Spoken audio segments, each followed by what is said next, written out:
Saya nak menari macam mana bang, saya tak erti. Awak ibaratkan awak duduk dalam kelab, malam awak menari. I rasa the most jahanamnya tarian I menyanyi macam orang mabuk, betul tak? Macam tu, that is the only menari I buat you. And I punya tahap malu yang I cakap dekat you kan, ibarat macam I tak pakai seluar time tu.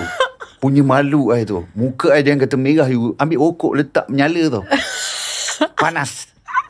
I punya malu you, but I buat juga semata-mata sebab I nak habis. Dia saja nak tengok I je. Nak tengok I ni berani buat ke tak berani buat. Itu je. Dia nak tengok yang tu. So you menari ke tak dalam cerita tu? I menari lah, B-boy. Hello, I pergi practice lah. Okay, so which episode?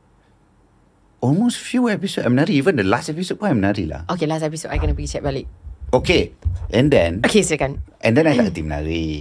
Okay, I tak erti menari. So dia orang hantar kelas. So I ni tekun orang dia. I tekun. So I belajar lah. Hari-hari I belajar. So dia orang ajar.